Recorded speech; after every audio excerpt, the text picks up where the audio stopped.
อย่างพระติรัตนแก้วเจ้าตั้งสามประการอันมีพระพุทธพระธรรมพระสงฆ์อันเป็นสรณะที่เพิ่งที่เคารพนับถืออันสูงสุดในชีวิตขอกราบคารวะแตบใต้ไวยสาปารมีธรรมนุเถระเจ้าคณะพระสังฆาธิการภิกขุสงฆ์องค์สามเณรจุตนจุองค์ด้วยความเคารพขอเจริญสุขเจริญพรพอออกไม่ออกศรัทธานาบุญพุทธศาสนิกชนถิ่นจองห้องวัดจุหนุ่มเท่าใจยิง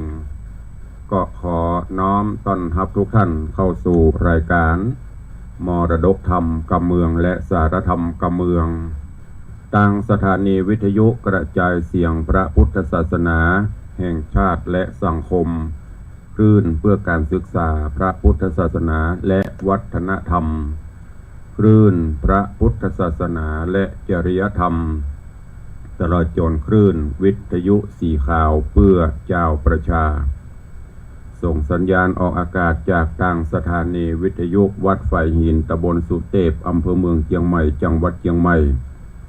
สถานีวิทยุคลื่นพระพุทธศาสนาและจริยธรรมในความอุปถัมภ์ของมูลนิธิพระบรมธาตุเจ้าดอยสุเทพ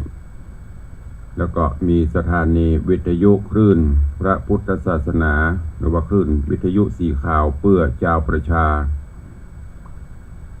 ได้เมตตาถวายเวลาให้กับทางรายการพร้อมกันนี้ก็ขอยกมือ10 นิ้วกราบถวายการต้อนรับและเจริญพรต้อนรับครูบาอาจารย์ท่านเจ้าตระโจรญาติโยมศรัทธานาบุญทุกท่านที่กำลังติดตามรับชมรับฟังทั้งภาพและเสียงการไลฟ์สดทางสถานีมรดกธรรมวัดวังสิงห์คำทางทีวีวัดไฟหินทาง104ธรรมะคลายเครียดตระโจรเฟซบุ๊กไลฟ์ของท่านอาจารย์พระครูสมุวิสุวัฒน์วรกิโจทางสถานีเฟซบุ๊กของธรรมะภาคเหนือแสงเทียนแสงธรรมแล้วก็หน้าจอเฟซบุ๊กไลฟ์ของญาติธรรม FC แฟนรายการทุกท่านที่ได้เข้ามาแล้วก็ได้เมตตากดแชร์กดไลค์แชร์เสียงบุญเสียงธรรมนี้ไปยังกลุ่มเพื่อนๆของทุกท่านตัวเองปะกันวันนี้อากาศก็ยังอึมครึมอยู่เนื่องจากพายุแต่ละลูกหนึ่งไปลูกหนึ่งก็เข้ามาก็ทำให้ช่วงนี้ฟ้าฝนเทวดาจะพรมน้ำมนต์ชุกหน่อยบางเตือก็ยามดึกบางเตือก็ยามเจ้าบางเตือก็ตลอดวันสภาพอากาศจะนี้ก็ด้วยความเป็นห่วงกับญาติโยมศรัทธาเขาเนอะดูแลสุขภาพร่างกายคือความอบอุ่นแล้วก็ออกบ้านออกจองก็เตรียมอุปกรณ์บอกว่าจะเป็นจ้องหรือว่าร่มผ้ากันฝนอย่างตัวเพื่อระวังต่างฝนตกฝนอย่างมากก็จะได้ป้องกันเพื่อได้เป็นวัดเป็นไอแล้วก็ต้องขอประทานอภัยสุมาภัยหายไปจากหน้าจอได้หลายวันก็อย่างที่ได้แจ้งได้บอกไปบางครั้งก็ศาสนกิจภารกิจมีนักก็จะเป็นต้องบางวันก็เหนื่อยเมื่อยล้าเพลียพ่องก็ต้องขอประทานอภัยกับทุกท่านญาติโยมครูบาอาจารย์ตัวเนอะติดตามเพื่อกำลังใจแต่บางวันอาจจะแวบหายไปแต่ก็มีเสียงมาอยู่อย่างตะวาก็ออกวัดตั้งแต่เจ้าไปเจริญพระพุทธมนต์สวดสะเดาะนพเคราะห์ถวายเป็นพระราชกุศลถวายพระบาทสมเด็จพระเจ้าอยู่หัวสมเด็จพระนางเจ้าพระบรมราชินีนาถสมเด็จพระราชินีพระบรมวงศานุวงศ์ที่บนวัดพระธาตุเจ้าดอยสุเทพในเมตตาบารมีของพระเดชพระคุณหลวงพ่อท่านเจ้าคุณพระธรรมเสนาบดีอย่างตะวันนี้ก็มีต่างรองราชเลขานุกรองราชเลขาสำนักพระราชวังมาเป็นประธานตัว เสร็จจากปุ้นฉันเพนเสร็จลงมากับมาปะหมอ หมอนัดตรวจ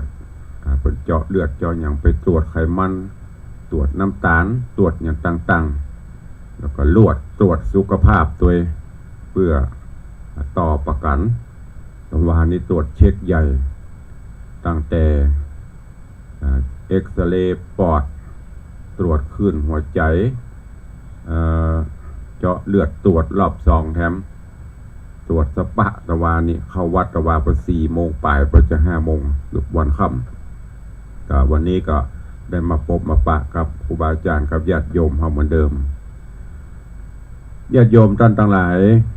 ในช่วงนี้สถานการณ์บ้านเมืองก็บอกว่าจะเป็นต่างประเทศก็ดี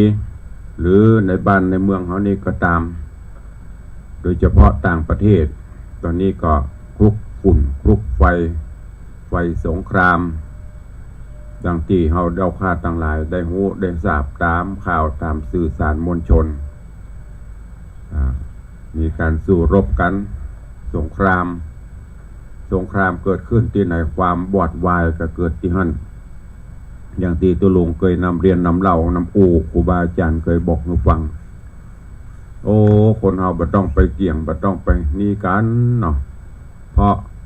อย่างที่เพลงเปิ้นว่าฆ่าก็ตายไม่ฆ่าก็ตายบ่ต้องไปฆ่ากันนะมีใครอยู่เกิน100 ปีหรือบ่จะเกินก็มีส่วนน้อย1 ใน 10 ล้านที่จะมีอายุเป็น100 กว่าปีนอกนั้นก็ตายไปตามวัยอยู่ด้วยกันไปจะเนี้ยมีอย่างก็แบ่งสรรปันส่วนแบ่งกันใจแบ่งกันกินไป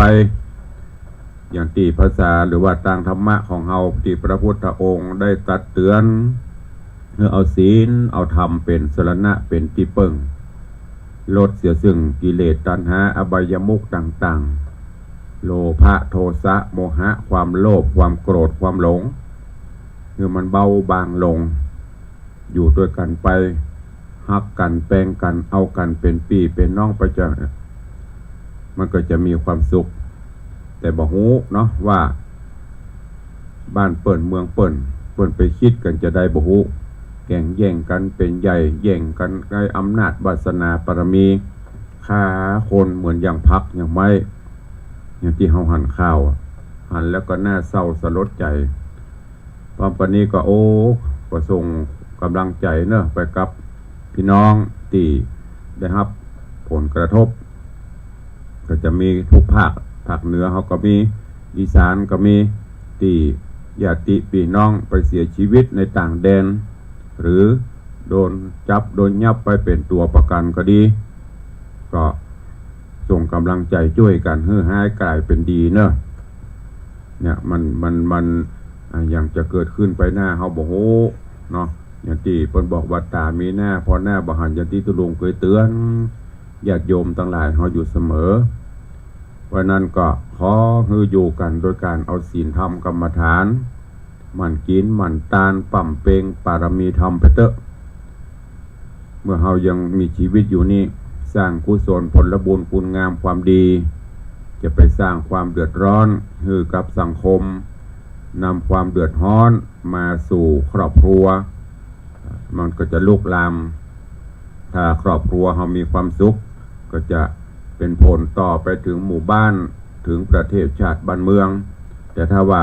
ครอบครัวเรามีความทุกข์มันก็จะกระทบกันไปจะได้ก็ตามฝากไว้กับทุกท่านเนอะคือมีสติสัมปชัญญะมีปัญญาเวลามีอะไรอย่างเกิดขึ้นก็ขอเข้าใจสติปัญญาพินิจพิเคราะห์พิจารณาหาเหตุหาผลตามหลักอริยสัจสี่ดังที่พระพุทธองค์เพิ่นได้ตรัสไว้ บ่ต้องไปแข่งแย่งชิงดีชิงกันเป็นใหญ่มีใครใหญ่เกินกรรมบ่มีใครใหญ่เกินมัจจุราชความตายเนี่ยฝากไว้เป็นข้อคิดกับทุกท่านเนอะวันนี้ก็ฟังน้ำฟังธรรมกันอยู่สักกรรมแล้วก็เดี๋ยวต้องตายถ้ามีเวลาก็ปล่อยมามาจากันขอน้อมถวายการต้อนรับเจริญพรต้อนรับเนอะญาติโยม FC ครูบาอาจารย์ที่กำลังเข้ามาทาง Facebook ไลฟ์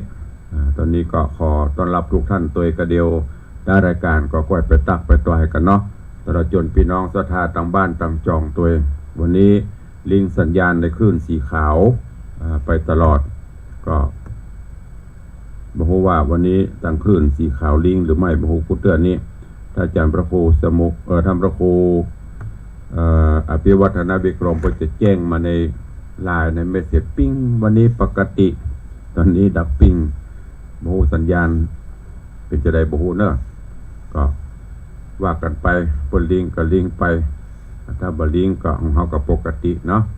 เชิญทุกท่านได้ตั้งอกตั้งใจฟังธรรมเทศนาวันนี้เป็นธรรมเรื่องเดียวจบเนาะธรรมก้อมก็ตั้งใจฟังและนำไปคิดพิจารณาใจในการดำเนินชีวิตประจำวันณโอกาสบัดนี้ นะโมตัสสะภะคะวะโตอะระหะโตสัมมาสัมพุทธัสสะสัทธาทานังศีลทานังหิริทานังโอตตปะทานังปะหุสัจจัญจะทานังจาคะทานังปัญญาทานันติสัทธโวฟังโดราสะปุริสาตังลายตังยิงใจใหญ่น้อยผู้ฝ่ายห้อยเจยบานมาสู่สถานห้องเขตย้อนจิตเจตนาใกล้ฟังธรรมพระสัทธาเป็นเก่าผู้เป็นเก่าติโลกาดังจักจากล่าวจี้เฮือหูทีหันสายถึงปัจจัยหลายหลาก7ประการหากเป็นตราแม่นไผ่กกิตนาใครใดเอาไว้ใจกับตนจะเป็นมงคลลำเลิศปาหือเกิดสวดสดีปัจจัยนี้มีนิสัยจักปั่นหือใดดังไม้ขอศรัทธาหลายมวลหมู่จงพรำหูได้ฟังบัดนี้เดชเตอมนุษย์สาอันว่าคนนาโลกไตทวนนาควายยิงใจต่างพาทนาหมายไฟหอยใครจื่นจ้อยเจยบานสุขสำราญบอกขาดตั้งแต่ชาติปัจจุบันเถิงดับขันพรักนาบอกหือใดตามจะเครื่องขี่แม่นสัมปติมีหลายหลากกันเฮากระพรากบำวายเข้าของหลายนอนใส่ย่อมงัดละไว้เป็นสาทานเฮอลูกหลานหนุ่มเทาได้เป็นเจ้าแตนไปบ่มีภายกล่าวท้อว่าคนใหญ่น้อยเมื่อมอนป้ากันก่อนและป้ากันก่อนหรือลากเข้าของมากโดยไปมีแต่คนใครกล่าวอูว่าเป็นว่าคนมุบโมเป็นผีบุญบาปมีสร้างไว้หากจักได้ติดตนไปจุหนแหล่งลากันสร้างบาปกระมัวดำบาปจักนำส่งโยลงไปสู่อเวจีส่วนกรรมดีนั่นเราคนหนุ่มเทาสร้างไว้เตี้ยงจักได้เจยบานเงินคำคันไหลแหล่เข้าของแผ่มิลายเมื่อเฮาตายกระพรากบ่ได้ลากตัวไปอันมีอันใดนั่นใส่เฮาสร้างไว้เมืองคนได้ติดตนบอกขาดตั้งแต่ชาติปัจจุบันได้เล็งหันแจ้งทีถึงฮอดที่นายถึงลอดที่จัดนาบ่อต่ำจะตกผ่านได้สำราญค่ำเจ้าบ่โศกเศร้าเครื่องกา โจรปาดลาหาวหาดบ่ลู่ญาติจริงไปแม่นตกไฟก็บ่ไม่ตกน้ำใหญ่แต่ก็ตกน้ำใหญ่หน้าตีก็อยู่ดีเตี้ยงมันน้ำบ่ปันปลาลายตกลงในฝุ่นแย่บ่ได้กว่านี่ให้คนยิ่งใจมวลหมู่ได้กวาดหูเล็งหันเขาปากันมาไกลโนบน้อมใบวันตาคนนาใหญ่น้อยมีจ่องห้อยกับตนเป็นมงคลพาเสดป่าฮือเกิดเจยบานเงินคำคานหลายหลากพระเจ้าหากปันมาบ่ต้องหาเสาะซื้อพระจักฮือปันได้คนยิ่งใจอยากได้บ่อยากไร้เครื่องเคียงขันติมีตังต่อสมาทานก่อคนเดียวสติเหลียวจะใจปฏิบัติไว้ตามกองจักสมปองไฟหอยได้ชื่นจ้อยเจยบานจะไขการกล่าวจี้เฮอหูทีหันใส่บาลีไข่บอกเล่าตัวบททวนเก้านั้นใส่คือหากมาได้ศรัทธา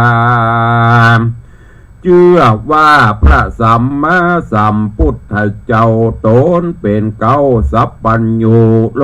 กวิทูตรัสรู้ภัยบ่อู้ไข่ปาน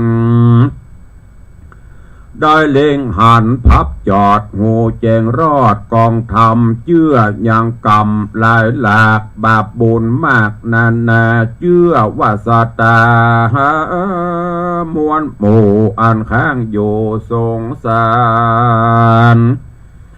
ได้สามรานข้ามเจ้าย้อนบุญเก่าป่ามาได้เครื่องกาหอนไม่ก็ย้อนเพราะบาปไล่สะยองมีใจปองผ่องแผ้วยังดวงเกี่ยวตั้งสามคำสอนงามนั่นใสปฏิบัติจะใจบอกขาดบอกประมาทลาสาพิจารณาไขว้จอดหูแจงรอดกองดีมิจฉาทิฏฐิถอยจาตั้งบาปกลาดนาบ่หือมาอยู่ไกลละเว้นไว้นี่ไกลประการต่อไปคือว่าศีลางมีศีลใสสะอาดบ่หือขาดมัวดำคนนำโลกไตล้วนควายยิงใจสาตาหลายอาจกลามีศีล8ศีล5เจียงคานสมาทานบอกขาดบ่ประมาทญาอำวานการดาผ่านมวยมังจากโลกกว้างเมืองโคน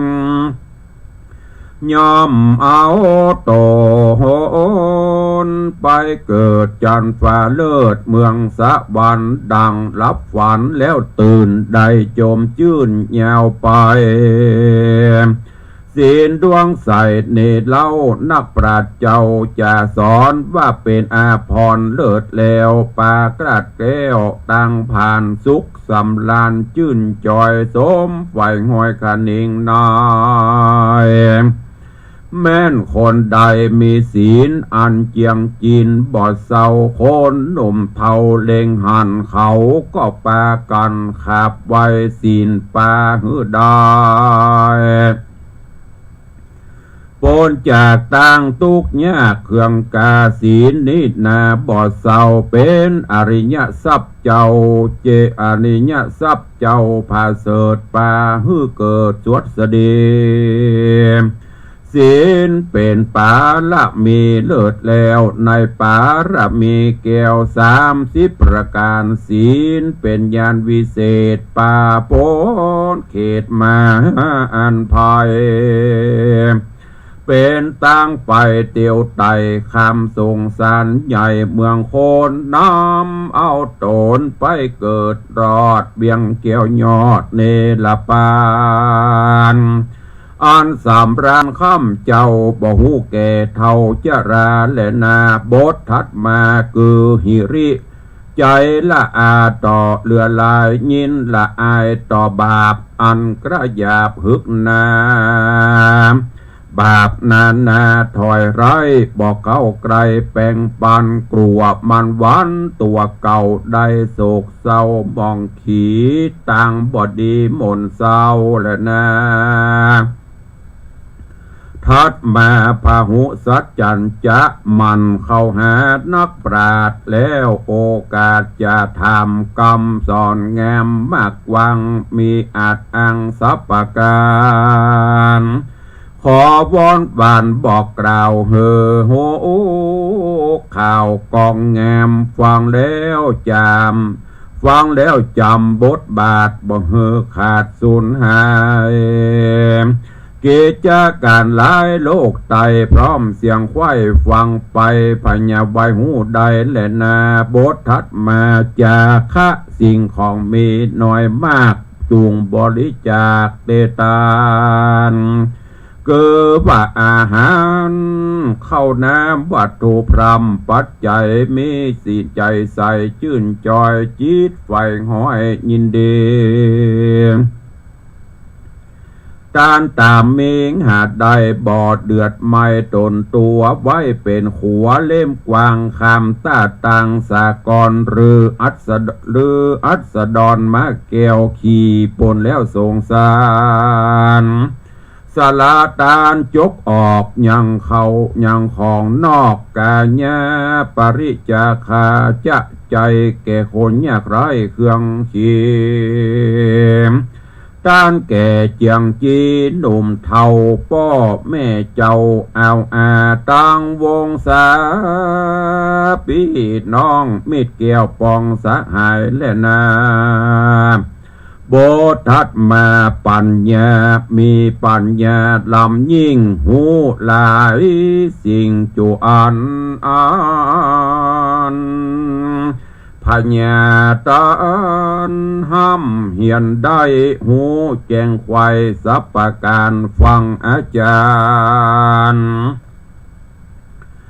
นักปราชญ์ผู้ฉลาดกองธรรมสอนแล้วจำชื่อไว้เป็นตั้งไตเตียวไป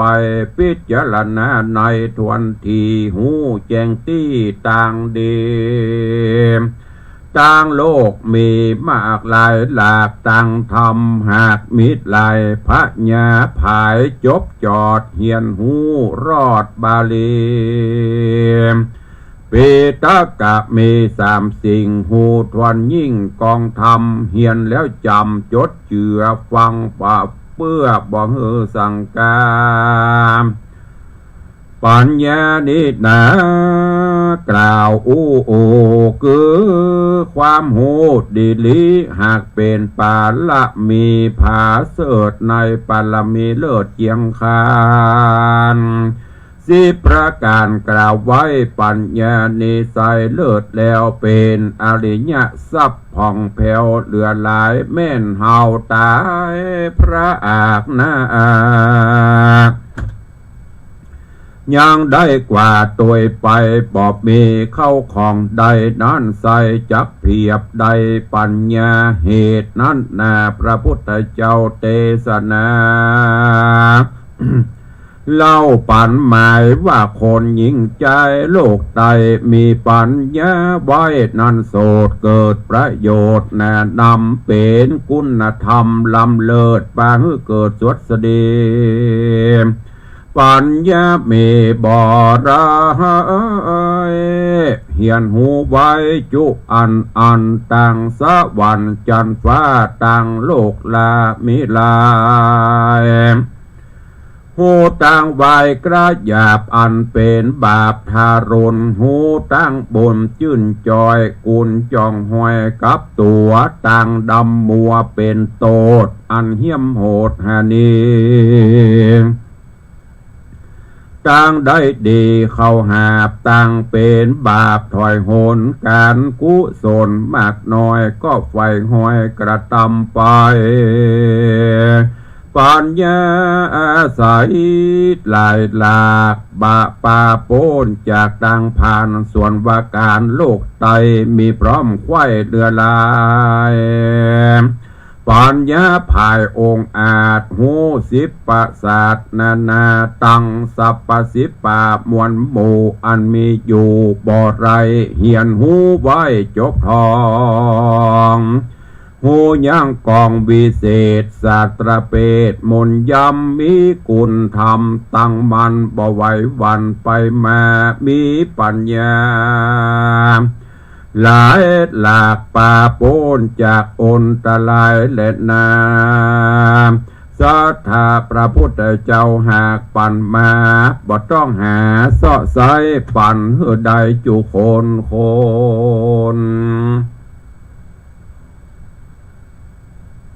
ปั่นฮือได้จุคนใส่ใจตนจำชื่ออย่าได้ฮือสูญหายแล้วคงควายจะใจปฏิบัติไข้กองดีศรัทธามีเป็นเก้าสี่หลังเล่าเป็นสองหิริปองติดต่อโอตปะกอตัวไปพหุสัจจะใสลายแหล่จาคะแผ่ชื่นสู่ปัญญาอาจหูเหลือลายเจตประการหมายกล่าวไว้ขอศรัทธาจูงได้ขานิ่งนายพิจารณาไปไว้จอดหูแจงรอดกองธรรมต่างมัวดำถอยจ้าอันเป็นบาปกราสามานบ่ฮือมาปานของใดละเว้นไว้ใกล้ทรงบ่ไหลหลงลิงลูเข้าไปสู่จอมมันสติตันบ่ขาดบ่ประมาทเสียตนรีบเรรนก่อสร้างแต่ตาตั้งต่างบุญเอาศีลหนุนเตือมก้ำภาวนาพร่ำตัวไปชื่อว่าเป็นปัจจัยผ่องแผ้ว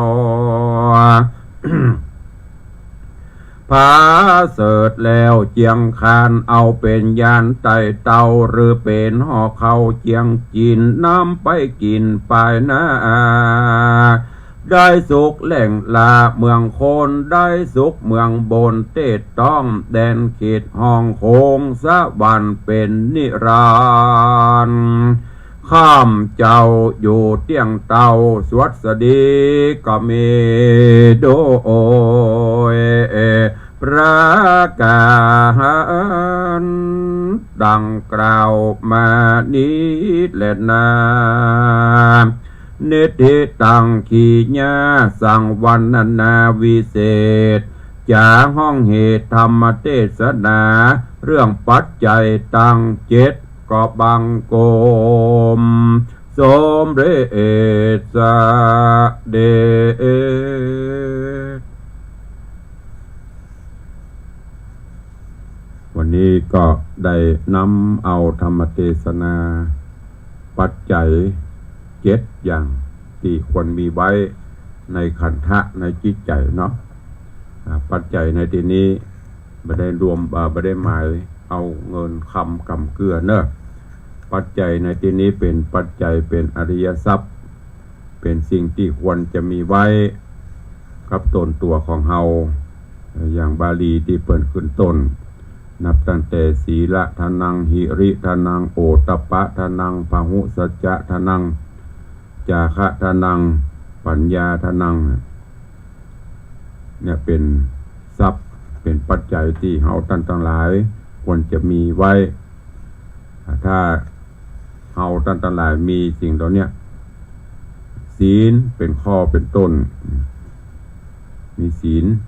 มีศรัทธาก็คือความเชื่อปัสสาทะก็คือความเลื่อมใสเมื่อเราเกิดศรัทธาขึ้นมาแล้วเราก็จะมีความเคารพนับถือแล้วก็มีศีล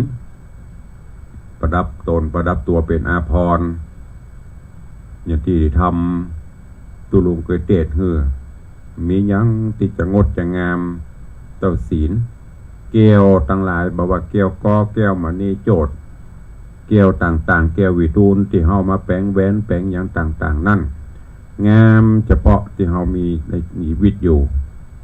มันไม่ได้ส่งไปถึงสวงสวรรค์จันฟ้าอย่าง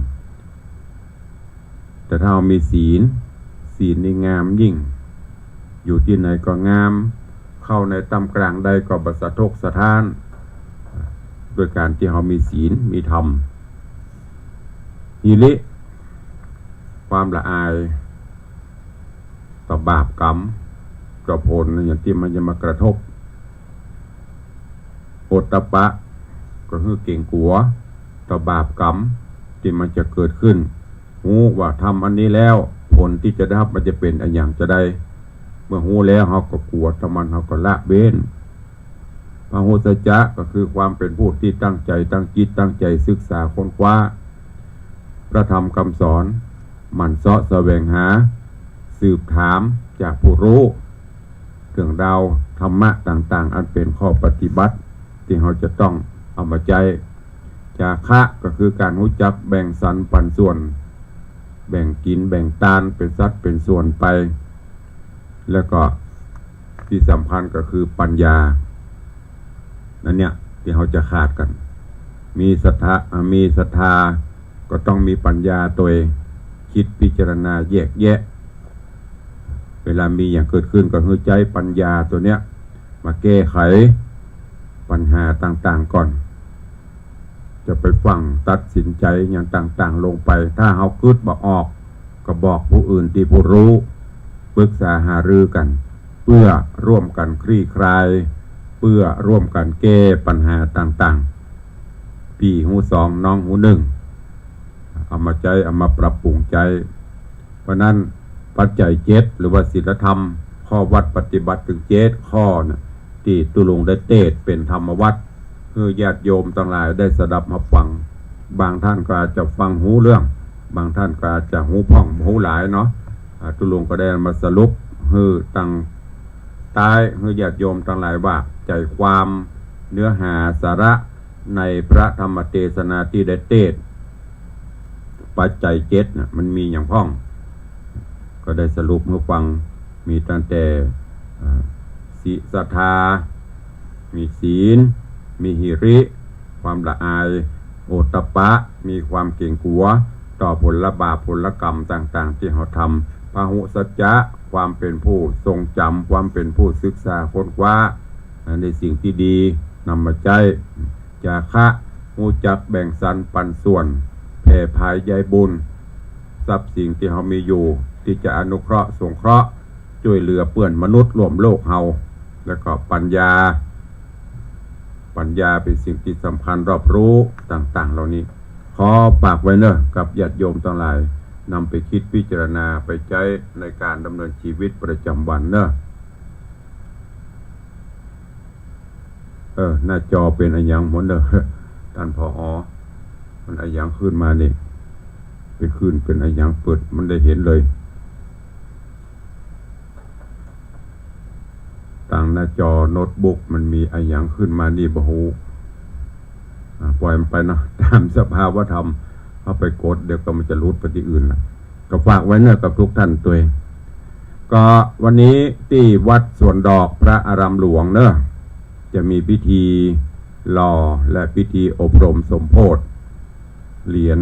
วัตถุมงคลพระเจ้าเก้าตื้อพระอุปคุต ที่วัดสวนดอกเริ่มตั้งแต่เมื่อเจ้านี่เป็นต้นไปภาคมะงายนี่จะมีพิธีกิจกรรมต่างๆนั้นก็มะค่ำมะแรงก็จะมีพิธีอบรมสมโภชพุทธาภิเษกเทราภิเษก ตลอดการนี้ก็เชิญชวนญาติโยมไปร่วมหรือท่านผู้ใดมีกุศลจิตเจตนาจะสั่งจองวัตถุมงคลเหรียญพระเจ้าเก้าตื้อพระอุปคุตก็ติดต่อสอบถามได้เนอะที่วัดสวนดอกพระอารามหลวงได้ทุกเวลาแล้วก็ในส่วนของ กิจกรรมงานต่างๆนั่นวันที่21ก็จะมีงานทำบุญสลากพัดที่วิหารหลวงวัดสวนดอกเช่นเดียวกันก็เชิญชวนญาติโยมไปร่วมกันเนอะในส่วนของวัดวังสิงห์คำก็จะมีกิจกรรมงานที่จะมีไปตั้งหน้านี้วันอาทิตย์ที่5 พฤศจิกายนที่จะถึงนี้ก็จะมีงานทำบุญทอดกฐินสามัคคีในใต้บารมีธรรมของหลวงปู่เกวรันหรืออาจารย์วารินทร์บัววิรัตเลิศพร้อมคณะศิษย์จะได้นำองค์กฐินมาทอดถวายในวันที่5ร่วมกับศรัทธานาบุญเฮาเจ้าข้าทั้งหลายเนอะใครจะร่วมทำบุญสมทบก็ตามเจตนาศรัทธาเพื่อนำจตุปัจจัยสมทบก่อสร้างเป็นทุนก่อสร้างกุฏิสงฆ์โฮงหลวงของวัดวังสิงห์คำในวันอาทิตย์ที่5 พฤศจิกายนที่จะถึงนี้แล้วก็วันที่29ก็จะเป็นงานวันประเพณีเดือนยี่เป่งลอยกระทงมีที่ลอยกับมาลอยหน้าวังเลยเนอะแล้วก็งานแห่งอันนึงก็คือวันเสาร์วันอาทิตย์ที่16-17 เดือนธันวาอันนี้เป็นงานที่ญาติโยมศรัทธาเฮารอคอยกันจะได้มาร่วมงานสืบโหราชตาเสริมบารมีธรรมและโอกาสส่งท้ายปีเก่าต้อนรับปีใหม่ในโอกาสวันทำบุญครบรอบอายุวัฒนมงคลของตุลุง5 รอบ60 ปีปีนี้เราได้เคลื่อนขายย้ายจัดเอาในเดือนธันวาคมเนาะ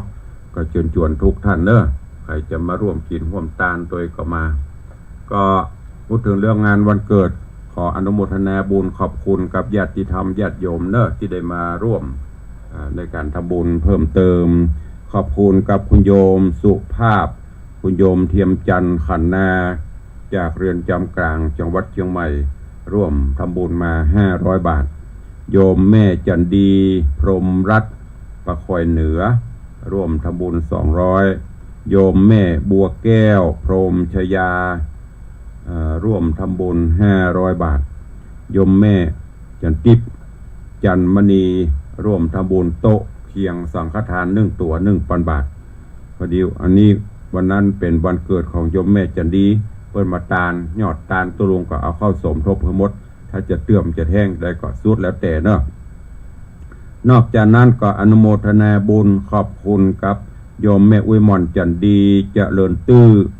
อันนี้ก็ได้มาร่วมถวายทานบุญกุศลต้นเงินเป็นจำนวนปัจจัย 1,500 บาทแล้วก็มีโยมแม่บัวคำสิทธิพันธ์ร่วมทำบุญมาแหม100 บาทสาธุอนุโมทนาบุญกับทุกท่านตัวเนอะที่ได้ร่วมบุญกุศลในการทำบุญครบรอบอายุวัฒนมงคลของตุลุงตัวเองใครจะห่วมก็แจ้งเข้ามาได้เรื่อยๆเนอะจดเอาลายใหม่เอาชื่อไว้ตอนนี้ไปจะได้ไปตักไปตายพี่น้องศรัทธาทางบ้านทางหน้าจอก่อนเนาะหน้าจอเสร็จก็เดี๋ยวก็จะไปทางบ้านวันนี้มากันลวงหลายขอบคุณเนอะตีบละกันนะตุลุงหายไปหลายวันแต่ศรัทธาก็ยังติดตามอยู่ละบันลืมกัน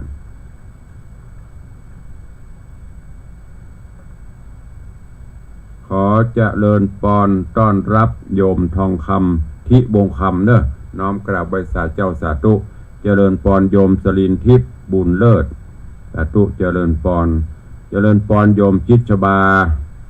ไหว้สาเจ้าสาธุเจริญปอนปินันล่าปินันจรันปิยจันโยมปิกัญญาปิยจันดอยซิวเจริญปอนคุณโยมชนจันซอนคำกราบน้อมไหว้สาปรมีธรรมหลวงพ่อธรรมประคูสถิตเจติยรักษ์วัดเจดีแม่ครัวเปิ้นกินสลากคนเดียวเนาะเสียวเล่นจะได้กระเหี้ยวผมเพื่อไปเอาซักต้น นี่อูเล่นบดาเนมพ่อเด้องานเจดีแม่ครัวผ่านไปละ ขอบคุณตัวที่ได้ติดตามตลอดเจริญปอนโยมแม่จันดีวิสุทธินันท์กราบไหว้สาเจ้าสาธุเจริญปอนปิ่นหมอมัทนาอัมพันธ์เนอะนี่ก็ติดตามตลอด เจริญปอนโยมขวัญอินตยศน้อมกราบไหว้สาครับตุลุงสาธุเจริญปอนโยมแม่นวลศิริหินเขียวเจริญปอนพี่นานอินสมเตปินพี่นานอินสมเจ็ดสีพิทจารย์เสียงทองวัดโตพอเปิ้นอันไปอย่างก็กล่าวกรรมองค์การสะเดาะนพเคราะห์โอ้เฮาไปตกเก้าอี้นั่งตะแน่อันเนี้ยจะดุ้งยั่วเดี๋ยวต้องเป่าขมอมเพราะเนอะพี่นานนะ เสียวเล่นไปเจริญปอนเมประณีพยัคฆ์ไข่หาพลเนอะกราบไว้สาเจ้าสาธุแม่จะอันนี้ก็กระเพราเนื้อสดไข่ดาวประจัดการเนอะแล้วก็ดัดแป้งมาเลยเอาตามจื่อเท่านี้กระเพราเนื้อสดไข่ดาวร้อนอร่อยไม่เจ้านี่ กราบไว้สาครับผมสาธุเสียวเล่นจะเลินปอนตุลุงไม่ใช่จะเลินปองเลยกับน้องไว้สาตุลุงปะเงี้ยตุปีจะตุลุงตุปีหนุ่มไม่น้อยโอ้เดี๋ยวเอาภาษาแล้วเจอกันแน่เนอะเตรียมดีๆจะไปนั่งจิบอะไรอย่างก็กาแฟหิมต้ม วัดเปิดม้วนหันในเฟซกับขอบพระคุณเนอะที่ได้ติดตามเป็นกำลังใจตลอดถ้าจะเปิดเสียงตามสายในเสียงภายในด้วยกันมีหลายวัดเนอะที่เปิดเสียงตุลุงในวัดในวาก็กราบขอบพระคุณตัวแต่ว่าถ้าเสียงรบกวนพ้นจะได้ก็ขอสุมาอภัยแทนทุกเจ้าหลวงพ้นตัวเจริญปอนโยมสุรัตน์เสาคำกราบใบสาครับผมสาธุเจริญปอนประพักเนอะสาธุเจ้ากว่าหันเปิดเป็นรออย่างพระเจ้ากะเป็นรอพระอย่างห้องรอห้องสลาป้อมอนุโมทนาบุญเป็นประพักเนอะเจริญปอนโยมวีรพงศ์สาธุครับผมโกมถ้าจะขายม่วนปีนี้ใครเขาได้โกมกติเต่าได้เนอะของโยมวีรพงศ์วัดใดเขาได้ประสานมาได้เดี๋ยวเอาการในหน้าเกณฑ์5 บาทเนอะ เจริญปอนยายเพลินเพื่อนเกษตรจากไว้สาเจ้าสาธุเจริญปอนนะน้องคนเดิมเจริญปอนโยมแม่ปราณีพยัคฆ์ไข่หาพลน้องแต้นสันปะตองเจริญปอนโยมกฤษณาวิเชียนเจริญปอนโยมปีอัญชลีคำกิติหันว่ามาโชว์หลายใบปีนี้ตุลงไทยได้นะต้นถ้าต้นเพชรเขาได้ต้นเงินก่อนละต้นทองต้นเงินนะโอ้หันเปิ้นฟุกละปีเนี้ย3 โต ดีใจตัวเนอะบุญบารมีรักษาเฮงๆตลอดเจริญปอนคุณโยมชนจันทร์ซอนคำเจริญปอนท่านนายกสมศักดิ์บงคำแปลงโอ้โมทนาสาธุนายกผู้ที่มีวิสัยทัศน์กว้างไกลแต่ก่อนเปิ้นเป็นอยู่ในยุทธจักรดงขมิ้นออกมาก็ได้เอาสิ่งดีๆมาใช้เป็นจิเปิงพี่น้องชาวบ้านติดตามเฟซของท่านนายกอยู่เพื่อเป็นกำนันตัวจากกำนันก็มาเป็นนายกเทศมนตรีเนี่ยตำบลเนี่ยก็วัดหลวงปู่ล่าปะตึงนะตำบลปะตึงตำบลอย่างนั้นนะโอ้พัฒนาดีเยี่ยมเลยถ้าจะเฮือดีนะท่านนายกนะวันอายุตุลุงนะแป่งต้นมาสร้างปรมีสักต้นเนอะโอ้จะได้โมทนาสาธุจะได้อวดต้องประแดดไปของเนอะ สาธุอนุโมทนาวันนี้ท่านนายกสมศักดิ์บงคำแปลงนายกเทศมนตรีตำบลเนี่ยก็สุมาเด้อตังปุ่นเฮาใครนี่นะไม่ค่อยจำตำบลไอ้เนี่ยตำบลหลวงปู่ล่าอยู่ตำบลเนี่ยท่านี้เมมพีเอ็มเข้ามาตัวก็ดีจะได้อนุโมทนาบุญเนอะเจริญปอนยมจันสายแปลงหลวงไว้สาตันเจ้าอุบาตันจ่อย ท่านพระครูวิเชียรปัญญาปุ่นไปนั่งนับอยู่วัดดอย5 บาทโอ้พอปุ่นนะสถานดอย5 บาทเลี้ยงบดีปดโต๊ะอุบานั่งบรรยากาศตัวใครจะเป็นห่วมกินห่วมตาลแต่ปุ่นเนอะอุบากำลังสร้างอู่เข้าอู่น้ำคืออย่างโรงครัวกระแมงศาลากระแปงนักพัฒนาสืบแตนเจตนาครูบาเจ้าศีลธรรมนะไปติดตามเฟซทางเพิ่นก็ได้ครูบาตันใจเจริญปอนโยมชวนพิษแสงคำดี โยมวิไลใจแก้วนะอ๋อมาละตำบลอ่อนใต้แต่ตุเนอดีใจแต่ไม่ได้ปะกันเมื่อละแต่ก่อนนี่โอ้ว 2 ว 8ไปมาหาสู่กันทำไมเพื่อเป็นตุเจ้าพอดีตอนนี้เปิ้นเลยออกมาพัฒนาตังดีละสมัยเป็นตุเจ้ากับพัฒนาตังใน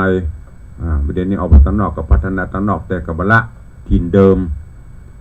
ขอบคุณดีใจกับพี่น้องตำบลอ่อนใต้ที่ได้นายกดี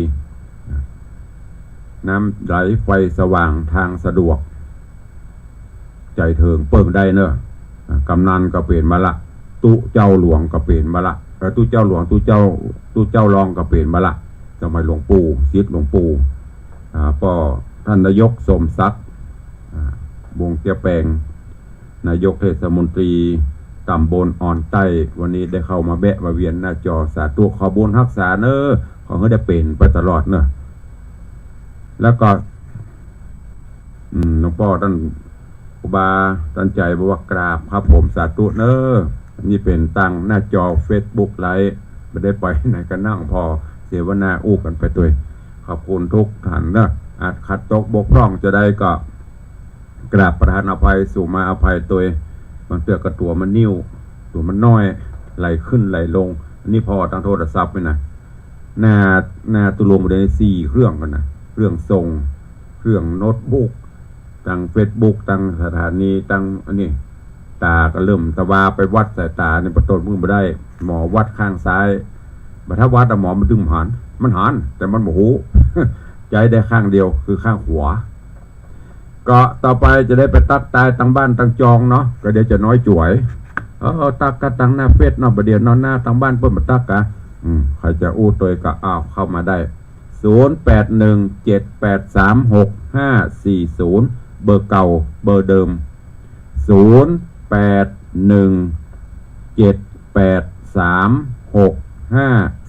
0817836540มีไหมเอ่ยไผ่ฟังตังใดพ่องแจ้งเข้ามาฟังจากที่ไหนตังใดเรียนมาละจันคำจะมาก่อนเปิ่นไว้ฉาเจ้าฟังอยู่ในเจ้าแล้วก็ไปละ อุ้ยมอนนี้จะมาเร็วเข็มเร็วจะพอจำได้ใครจะอู้ตัวตุลุงพ่องตอนนี้สายแรกมาจากไหนเอ่ยเจริญปอนไม่ได้มาแตนจันคำเนาะจันคำหายเจี๊ยยอดมาแตนเนาะหอมสตางค์ไว้เด้อเนอะจะไปฟังม่วนประดายนะไม่ก็ม่วนนะเฮ่เหมาะสาธุเจริญปอนสายต่อไปครับนมัสการพระเจ้าคุณสาธุจากตอนนั้นนี่เสียงผมมันนั้นเพิ่งสาธุนานฟังอยู่นะครับผมไผ่ก่อชื่ออย่างก่อครับชื่อนั้นบ้านไม่อำเภอเกษาจังหวัดน่านฟังอยู่ครับผมป้อนานอนนท์เนาะครับผมโอ้มาเต้นป้อนานประเสริฐเนาะครับสาธุเมียพศ2562นี่เอาใบละออนไปผ่าตัดที่อันตึกสุจิโนแล้วก็ผมไปตันสังฆทานมาในวังได้กะวัดรอบที่มหาบุญธรรม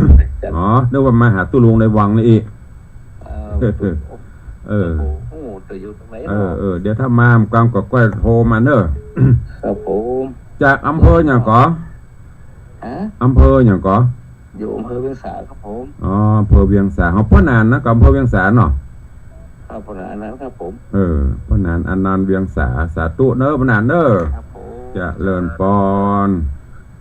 อีกมาใหม่พ่องจะได้หูอุ้ยสาธุจะเลินปอนบัพกาเจ้าพระจากตรงใดนี่โอ้ยไม่บอกใครสู้ลำปังหนากะสาธุเนอะบุญรักษาถ้าว่างเว้นกับเดือนธันวามาเอวเนอะมาทำบุญตัวกันเนอะป้ากันมาลำปางหนาน่ะสาธุวันนี้มาถึงถึงลำปางถึงเมืองน่านนะแคว้นหน่อยกูเจอป้านานประเสริฐเรียนป้านานอนันต์จากเบียงสาจังหวัดน่านฟังอยู่ติดตามด้วยลำปางหนา แล้วก็แม่7เนี่ยก็แม่ก็7ยอดวันนี้มา3สายเนาะมันตัวบ่เกินนี่กะตัวลงร้อยหรอลงปฏิติอ้าวสายต่อไปเจริญปอนความจริงเวลาหมดละทดเวลาบาดเจ็บมาแล้วเอาไว้ใหญ่ถ้าใจเวลาหมดแล้วไว้ฉาเจ้าโอ้ยไม่ก็บอกให้สู้มาแล้วเนาะรายงานตัวแล้วเนาะกินข้าวล้ำแล้วเนาะเอาสาธุเจ้าจันคำแสงบูนไว้ฉาเจ้าเอาละเนาะโอ้กันหนัวไข่หัวกันม่วนแต่พ่องเล่นพ่องจะได้ใครง่อมใครเหงาเนาะวันนี้ก็ได้ฮือสาระธรรมปัจจัย7แล้วก็เตดเป็นธรรมวัดตัวผู้จากับพี่น้องศรัทธาครูบาอาจารย์ตัวเวลาหมดเวลาแล้วก็ขอนำรายการจากครูบาอาจารย์จากญาติโยมศรัทธาไปก่อนเนาะปะกันใหม่วันต่อไปเนอะวันนี้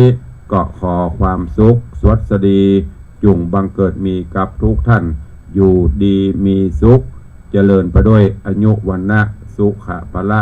เหมือนกันจุตนจุองค์จุโอจุโคนเนอร์จตาโลธรรมะอายุวันโน